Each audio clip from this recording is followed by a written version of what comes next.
Alright, let's talk about Zombie Army VR. But before that, I did receive preview access from Rebellion as part of the MetaQuest creative program to create this review. With that out of the way, after multiple delays and switching developers from XR Games that developed the infamous Hitman 3 VR Reloaded port and Starship Troopers Continuum that were both kind of abandoned as with mass layoffs to the studio, to then a co-branding of Rebellion and Extended Realities, Zombie Army VR is a good mindless arcade first-person shooter, but it's pretty limited. It's not exactly bad or good, it's just overall very mediocre. It's totally forgettable in terms of story or gameplay when you have other titles like The Walking Dead, Saints and Sinners, and Arizona Sunshine 2. There won't be any type of spoilers in this video as the story isn't that all exciting. In this game, you're just kind of shooting things all over the place and moving from one objective to the other, slashing through waves and waves of zombies.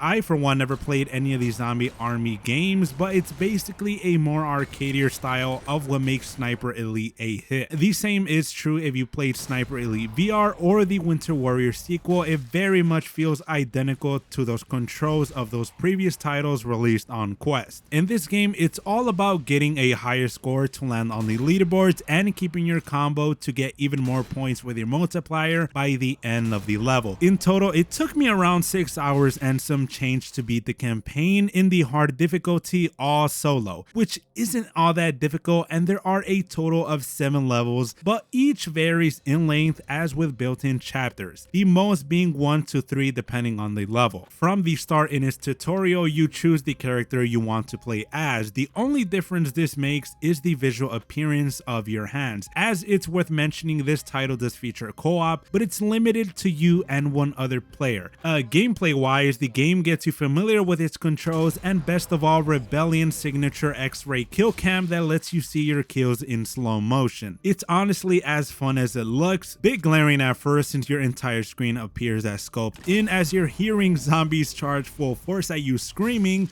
but from time to time it is useful as it does activate every once in a while, slowing down time to get those sweet headshots for those extra points. Other weapons you carry are 2 primaries that can be accessed on either shoulder and the pistol on your hip. Your loadout can only be customized at the start of each new level, featuring 4 other upgrades that you can use with your weapon kits, which you unlock leveling up or finding throughout the world to improve specific weapons, as with their mag size, damage, total ammo you can carry, and a class exclusive perk like generating back health with your sniper rifle, generating back stamina with your sidearm, and reducing recoil on your submachine gun. Although the upgrades are welcome, it's limited to 1 upgrade per attribute, and I wouldn't say it changes the gameplay a whole ton. It changes some of the visuals of the weapons, it obviously helps, but I expected better upgrade paths or at least some customization for players to better customize their loadouts, as in the end I just stuck with the same weapons throughout, as switching to others' weapons, especially with shotguns, puts you at a disadvantage more than others. Another customization feature as well is weapon skins that are unlocked by grabbing random world objects in levels, adding a bit of flair. The game does feature other weapons, as in order to unlock any of the new weapons, they're scattered around the world in random spots, and picking them up unlocks them. It definitely has a bit of variety, which is great. There's even non-equipable weapons like this machine gun that rips through enemies that you can find in some levels, but it only appears in certain locations, as with having a restricted ammo count. So once you run out of ammo, you just kind of throw it away. Other non-equipable weapons are melee weapons that appear in random spots in levels. They do break after getting hits on zombies multiple times. I wouldn't say it's the most satisfying getting melee weapons. It's cool to use at some spots during the game, but you kind of had to go out of your way to use them. In total, these are all the weapons I unlocked in my entire playthrough, and even I missed a few of them. Now, in terms of the actual gunplay, it is a bit disappointing. Rebellion hasn't evolved from its initial VR titles. If you've been in the VR space for a while, while, it still carries the unrealistic slash clunky gun handling from past titles like Sniper Elite VR and Sniper Elite VR Winter Warrior. The angle the weapons are held at feel oddly positioned, and their recoil is borderline cartoonish with how much it kicks back. Where I think most people can agree they nail the third-person formula on a flat screen, they still struggle making a decent first-person shooter, especially with VR mechanics feel tight. You're able to two-hand any of the larger weapons, but you cannot two-hand your sidearm, which I'm almost certain you couldn't do in the other Sniper Elite VR titles. Iron sights in this game are basically useless, and most of your aiming is done from your hip. The sniper is the only weapon that feels thought out and decent, since you can scope in every once in a while, as you have to keep in mind it does drain stamina if you hold your breath to stabilize your aim, which is a key feature in order to get scoped in shots at a closed in distance. Also, before I forget to mention, you're able to manually reload, which I tend to gravitate towards in most VR games, but from the start I turned on automatic reload because manually reloading gets annoying since you're constantly doing it over and over, combined with the gameplay that basically once you're done killing the last zombie of that particular wave, the game immediately throws in the next wave. Now let's talk about issues that I take with the game. For one, there are really no type of hordes in Zombie Army VR despite the marketing making it look like a staple of the game. Hardly is there a bunch of zombies on screen at any given time or that I feel overwhelmed.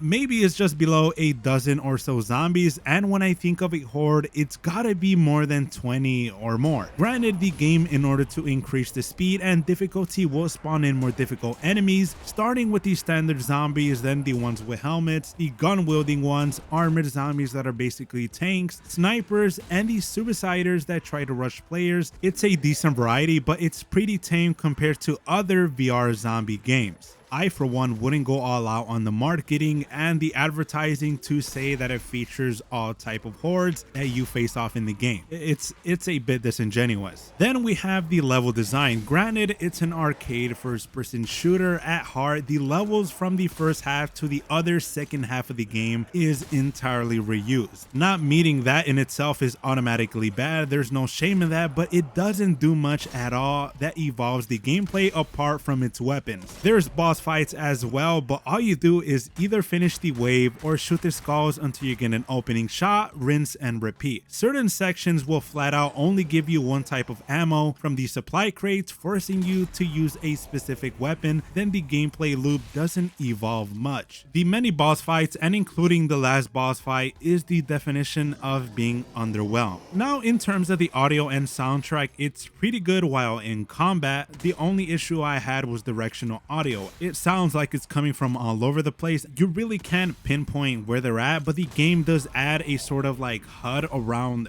where your field of view is, so you can at least see when a zombie is approaching you. Now let's go over graphics and performance on Quest 2 against Quest 3 3S. In short, this title looks good on either platform, as it's basically identical. On Quest 2, you do get a 5% reduction in resolution, but it's hardly noticeable inside the headset looking through the Fresnel lenses. Zombie Army VR is still very much a title with Quest 2 in mind. You know, you feel it throughout. Textures aren't the best. It has a low level of detail, distance, especially getting super close to anything in the game. And on Quest 3's display, you do notice a heavy use of fixed foveated rendering on the edges at times, but I wouldn't say it completely hinders the experience. I know Meta is pushing free-to-play shovelware, but a Quest 3 upgrade to this or either of their previous games would benefit. What's interesting to me is that it runs at a native frame rate of 72. It's not the smoothest experience,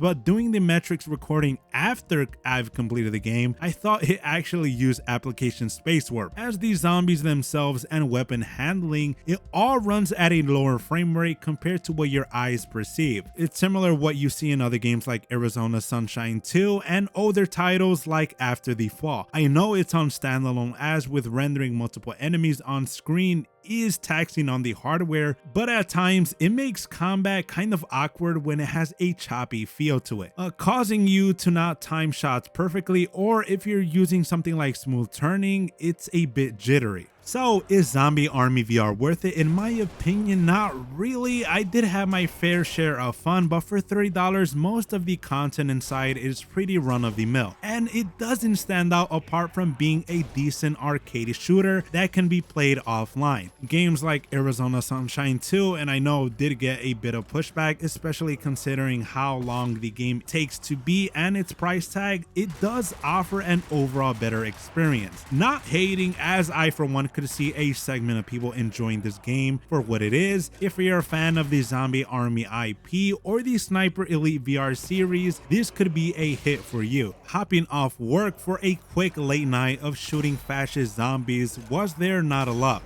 I like the game in some aspects, but it feels like a $20 title at most considering the content, as the IP for this game coming to a platform like VR is doing a lot of the heavy lifting. It offers something different, but this is the type of game I would pick up in a sale if it's less or around $20. And yeah, that's all I have to say. Leave a like or dislike, subscribe for similar VR content and ramblings from me. Until the next video, see ya.